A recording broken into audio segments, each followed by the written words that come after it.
You are listening to Alchemizing Judgment, a guide back to love. Written by Abigail Gazda. Narrated by Abigail Gazda.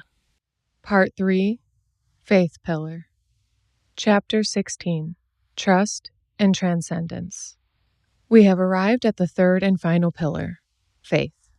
My ego has slowed me down many times to prevent getting to this point, yet here we are, together. I am telling myself that if I haven't lost you by now, I must put my own fear aside and trust that you are ready, willing, and open to receive what I have to share in this pillar. I am currently exercising faith in order to teach it. I am practicing faith that what I say is true on the fundamental level and that hearts around the world will be open enough to consider these truths as an expression of their own. I am surrendering my fears and insecurities to let my fingers scurry across this keyboard to get this message out. I am releasing my concern about this message of faith being adequate, correct to others' 3D spiritual beliefs, and respectful of each person's religious or non-religious background. Over the past few years, I have been guided through personal and spiritual initiations of divine intervention that have prepared my heart to know God. Prior, I had actively resisted a relationship with God consciousness ever since Catholic grade school. I share in my first book, Giving Up, The Memoir of a Quitter, how I slowly quit religion because religion felt more like an academic class than a belief system.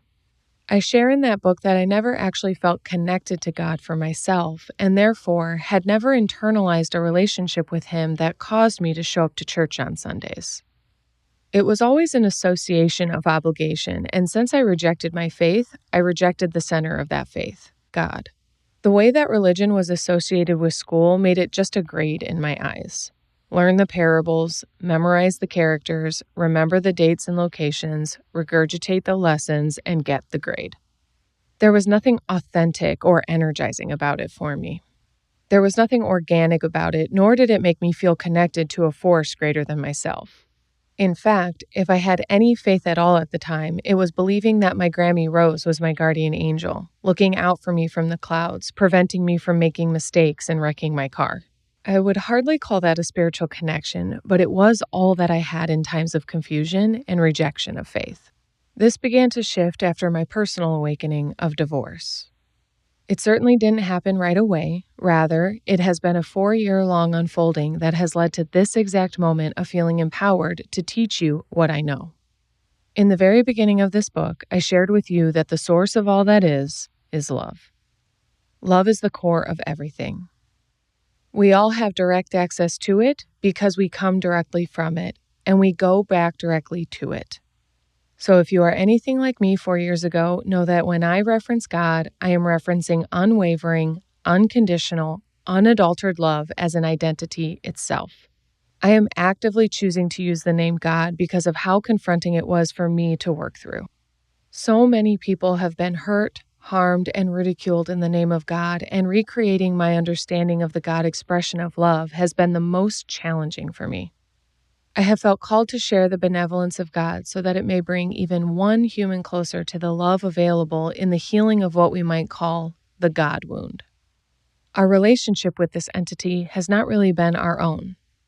It has been so heavily influenced by other human beings who may also not have an understanding of the true nature of God. As I shared about past generations not having the same support that we do to heal and thrive, our elders have not all had the best examples of their own spiritual connection. Humanity as a whole has been largely separated from its spiritual nature. We have hardly had our own interpretation of God. We have not been taught to have a connection with God. We have been taught what to think, how to act, and how not to act. These rules weren't established by God. They were created by man in the name of God. I am inviting you into your own new union with God. A few years back, it dawned on me. Muslims believe that Allah loves them. Hindus believe that Krishna loves them. Buddhists believe that Buddha loves them. Sikhs, Christians, Catholics, and Jews all believe that God loves them. If we all want to believe in one universal truth, it is that we are loved. We are willing to practice incredible amounts of faith that we inherently deserve love from a source, and we don't have to earn it. In this dimension, we humans have a lot of difficulty collectively mastering the unconditional level of love that we count on from our higher powers.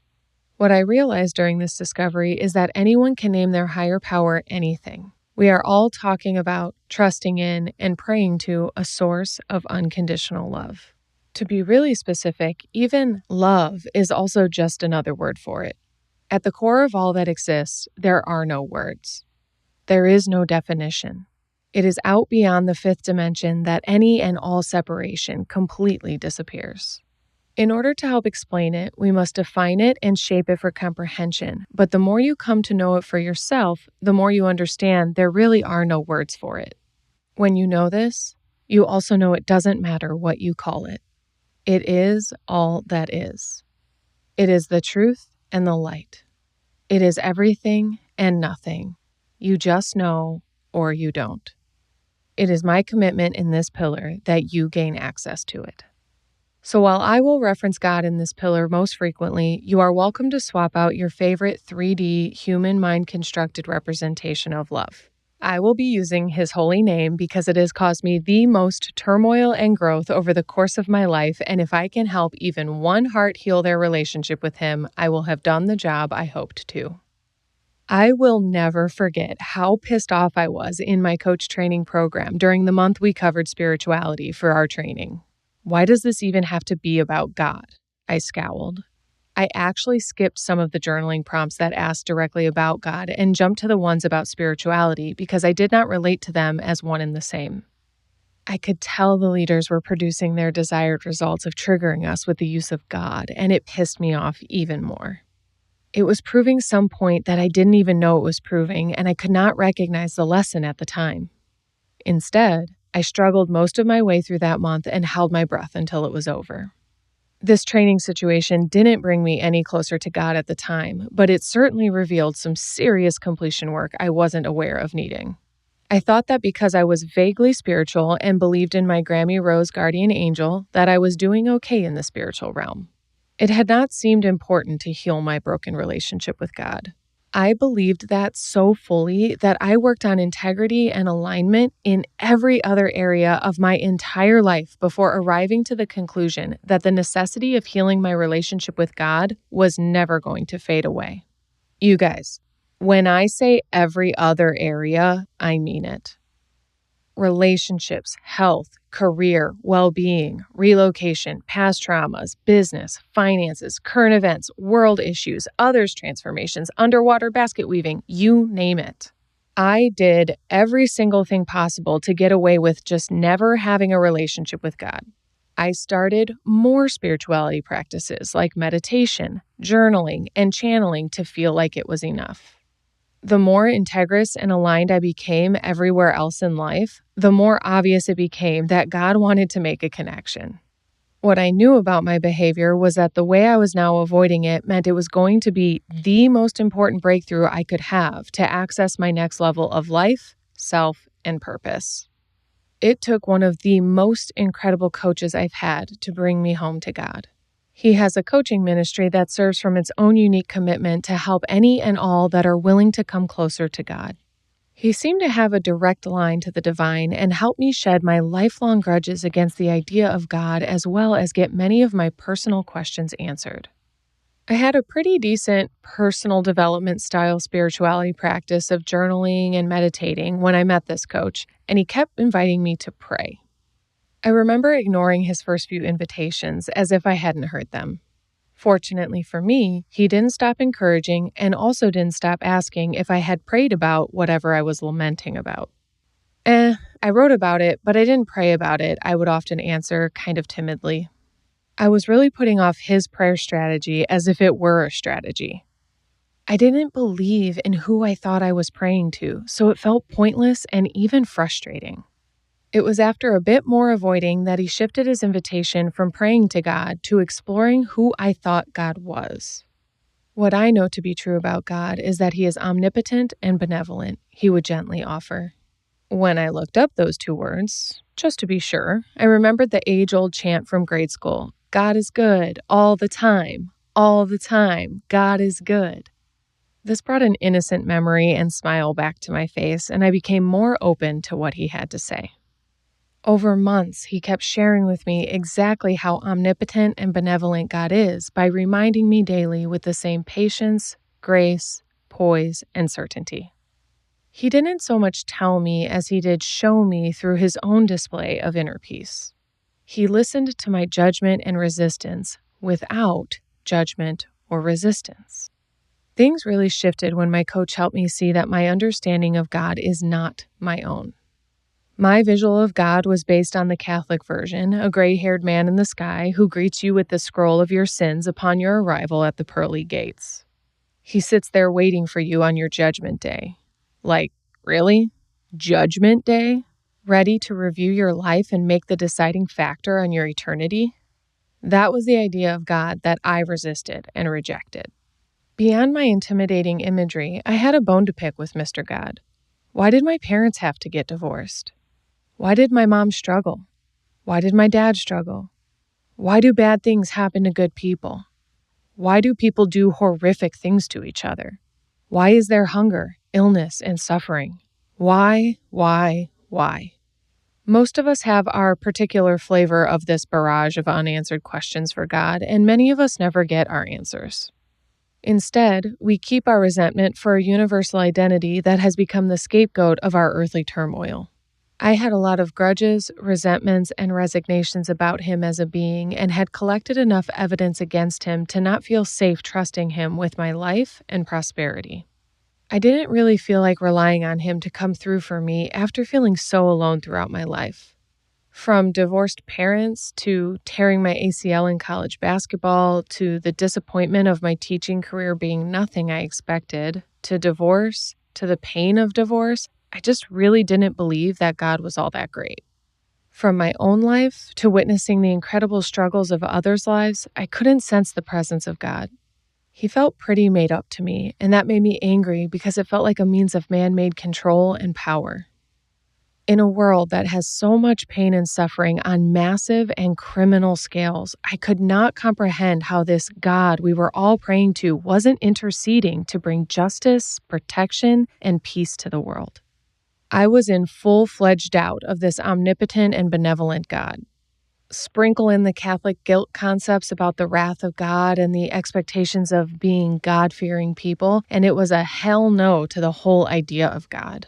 I was pretty closed off to relating to him as a source that could be trusted or relied on.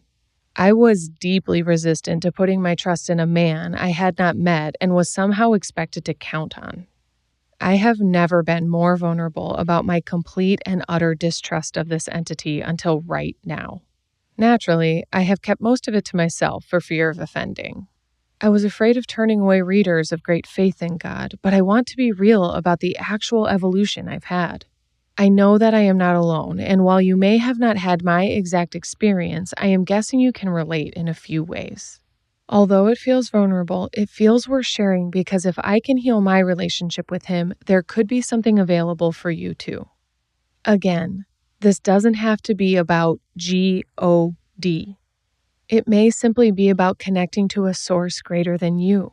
Here on this plane, even connecting with the breath and life of nature is a force greater than you. Whatever or whoever your higher power is, I can tell you that it will become important somewhere down the line if you are truly committed to HGA. Having a personal connection to the source is the only way to access the HGA. It was in a single conversation with my coach that my whole barrier blocking God's infinite love came crumbling down. I was going on and on about all of my valid justifications for not counting on God, and he reflected to me that I was not talking about my relationship with God, but actually my relationship with men on this planet. Mind blown. Immediately, everything shifted. I let that wall come down with a deep exhale and a drop of my shoulders. Decades of emotional weight slid off my back, and I felt held. Not by my coach at that moment, by God himself. All that time, my coach had reminded me that God was omnipotent and benevolent. Upon my individual acceptance of that truth, I felt lifted up in a hug of homecoming celebration. Love never goes away. It just patiently waits for your permission to bless you. God waits ever so patiently to wrap you up in His love, abundance, grace, and guidance. Immediately following that breakthrough, I came back down to earth where my coach was now waiting for me, and we began to heal my relationship with human men on this 3D plane. In my own experience, I had concluded that men were unreliable and couldn't be trusted. I projected this belief everywhere, especially toward God. Like a fog lifting on a dewy morning, when my internal state shifted, my projection did too. I saw everything for what it was, and I got to work on cleaning up my head and heart quickly. I dissected my dad's stuff. I resolved issues about exes. I explored my resentment for the patriarchy. I voiced my disappointment with the government, DMV, and the post office. Y'all, I got thorough about my unhealed wounds around the masculine energy that exists in the third dimension. I left no stone unturned. I dug up everything I could and discovered gunk I didn't know existed in me, and it was such a relief to clear it all out. In my commitment to a thriving sense of self, relationships, business, intimacy, and future, I was willing to take on all the work there was to do to be in complete integrity, alignment, and faith. It was worth it to have the fullest life in service of the highest good of all. It was due to this breakthrough that the floodgates of abundance were opened and this book slid down my golden thread from the fifth dimension straight into your hands. Thank God for my coach in that season, and thank God for God. No matter how you relate to Him, He is omnipotent and benevolent, and He patiently awaits your permission to bless you beyond your wildest dreams. Speaking of being blessed beyond your wildest dreams, let's talk about what it looks like for you to recreate your relationship with your higher power. Based on my own share, I want to give you a few things to consider that will begin breaking down your barriers. I am not writing this to convince or coerce you into a relationship with anyone or anything you are not open to. If you are, great. As the title promises, this is a guide back to love. There is plenty to get from this pillar even if you do not feel fully ready to come home to a higher power. This book will read a lot differently if and when you are ready. This pillar will also have a lot of powerful insights, messages, and tools for you to utilize, even if that just means being a more loving human on the planet. Take whatever serves you and leave whatever you wish. Writing to reach the hearts of thousands on this topic is an invitation I accepted. I will do my best to fulfill my word and guide you back to love. Taking on this work can grant you access to love unlike anything on this 3D plane. Sure, we all have humans who love, adore, and care for us, and they are human too. They take days off, have their own stuff, live their own lives, and deal with challenges of their own. No human can love as wholly and fully as our source energy can. It is an unwavering, eternal nucleus of energy radiating everything you could ever possibly need at all times without fail. You don't have to ask for it. You don't have to earn it. There are no requirements to feel the love of God. He just lovingly waits with open arms until you turn back to Him. He is always holding out your golden thread to you, and you may grab on and let go 1,000,000 times over in this lifetime, yet His offering of love and forgiveness will never change. It is we who must change. It is we who must turn back to Him. I was once offered the perspective that to repent means to turn back. With my Catholic background, I was accustomed to penance and felt the need to be ashamed and beg for the forgiveness and love of God. This was not exactly necessary. As humans with a conscience, we may desire to make amends in our lives, but this is about us, not about God. To simply turn away from anything that is not love, turn back, and lean in is all that needs to happen for us to be welcomed back into experiencing God's graces. His grace is always available. He is always right behind us. It is we who pinch ourselves off from that flow of abundance. It is we who choose to turn back to unconditional love and grace whenever and however many times we stray. Your relationship with a higher power will become more important at some point in your life. The more you ignore it, the more obvious and in your face it will become. I share in the integrity pillar that what you resist persists, and it will become so apparent that you will not be able to avoid it. Your subconscious communications will manifest as constant invitations to turn back to love. God was working directly through my coach with very little subtlety to invite me back. He used a human who could speak clear English to me to personally ask me back. It was my job to accept, and my coach had a pretty graceful way about him that made that choice simple, comfortable, and the greatest relief of my life. The sooner you honor the invitations to heal your relationship with God, the sooner you get to receive all the blessings of an abundant and peaceful life. I hope this reading inspires you to live your life with your eyes up, ears on, and heart open to the invitations to return to love. It is a beautiful life to live. It is an amazing gift to have and to give away, and it is available at all times. What really makes this gift available at all times is through your efforts of deconditioning yourself from the impact of the third dimensional reality. It can be really heavy and challenging down here, and that can distract even some of the most faithful human beings. Being born and raised in an environment where love is seldom available, or worse, judgment of all types is thriving, can prevent a human from ever consciously turning to their source in this lifetime. People are born and die without ever knowing a force greater than them, and while this doesn't make them bad people, simply existing in one dimension limits their options and resources. This is not to condemn. This is an offer. It is an invitation to tap into that wellspring of multidimensional abundance that co-creates with you on this plane. One belief that I had to decondition myself from was the idea that I was all alone here on the planet. I had made one of my motivational mantras, "You are born alone and you will die alone," to keep me working really hard to achieve what I thought I wanted in life. From this solo mindset, I forced outcomes, manipulated factors, pushed and pulled, and just plain overworked for things that were simple to attain and create. Because I felt alone, I felt a deep sadness and dissatisfaction with many of my achievements, regardless of the success. I didn't have anyone to really share them with. I felt alone on a deep level. Whenever I felt alone, I would try to tap into my Grammy Rose guardian angel, and it worked in its own right. I felt a breath of support and guidance, but it wasn't consistently present in my life in a way that helped me fully relax. I still felt like if anything were to get done in my life, I was going to have to work really hard for it to happen. This was an exhausting, discouraging, and disempowering belief to maintain for extended periods of time. The idea of keeping this up for life seemed pretty unbearable and unrealistic.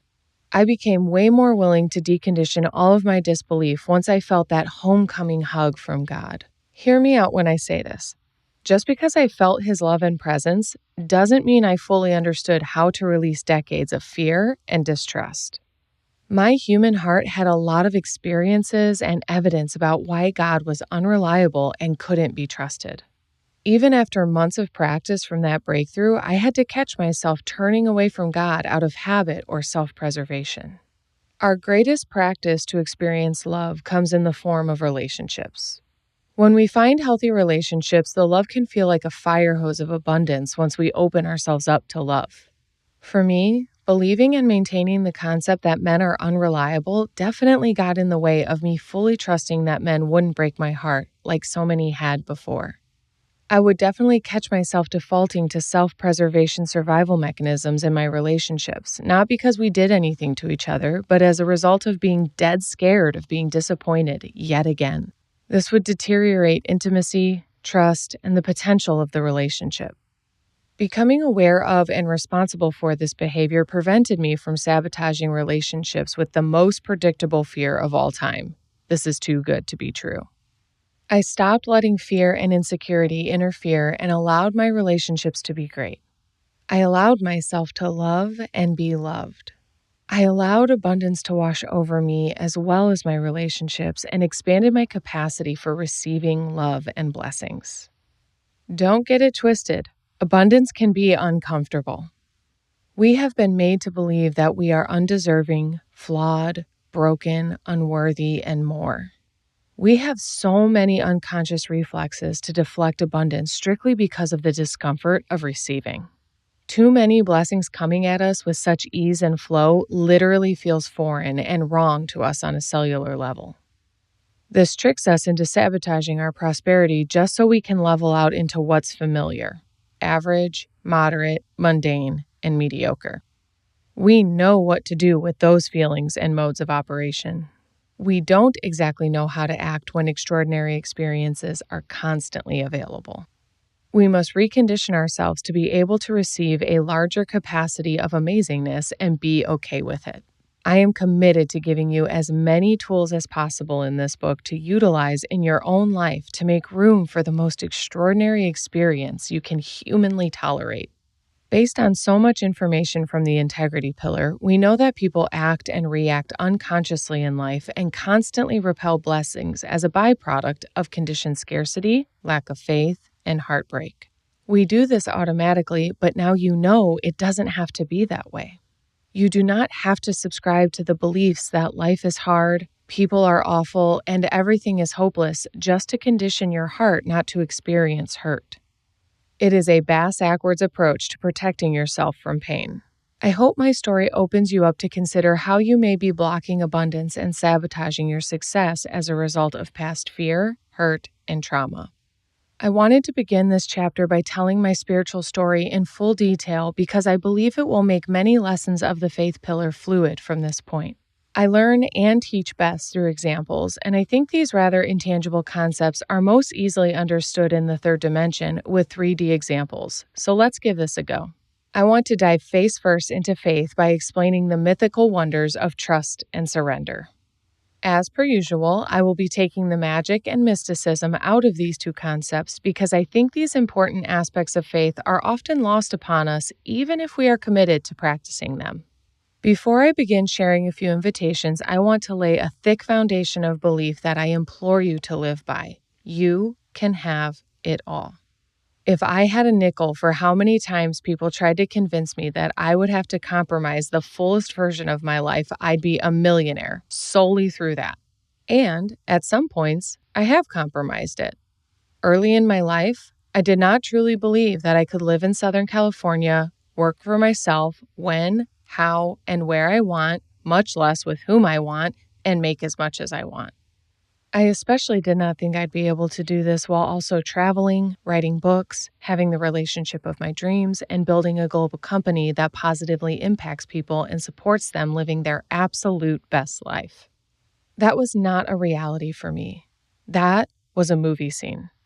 I had been coming to California since childhood and always assumed that if I ever let myself move there, I would be a broke beach bum because I would never want to work or take life seriously. I stopped myself from chasing my dreams because I didn't trust myself to have them. You too have dreams that you don't trust yourself with.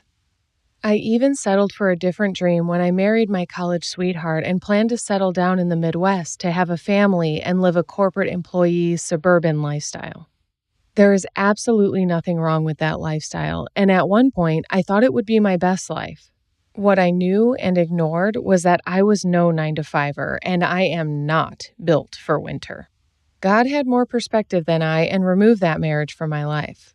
I had some healing to do, but I mostly understood that this was a second chance at life and love, and I promised myself not to squander the lesson or opportunity. After a year of recovery work, I had that integrity rampage, packed my Jeep, and drove off to the West Coast. After making my inner work the number one priority in my life, I understood on an intellectual level that you can, in fact, have it all. I want to be careful about this statement because so many people confuse this for greed, selfishness, or material obsession, and that is the furthest from what I am talking about. The having it all I am referring to is in the realm of peace, bliss, love, abundance, connection, joy, gratitude, faith, guidance, trust, communication, and limitlessness.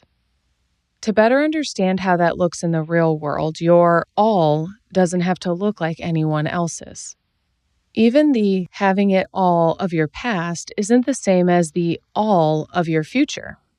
By nature of the law of attraction, once you attain certain things, you will notice a contrast and upgrade your desires, naturally leaving some things behind and refining your vision.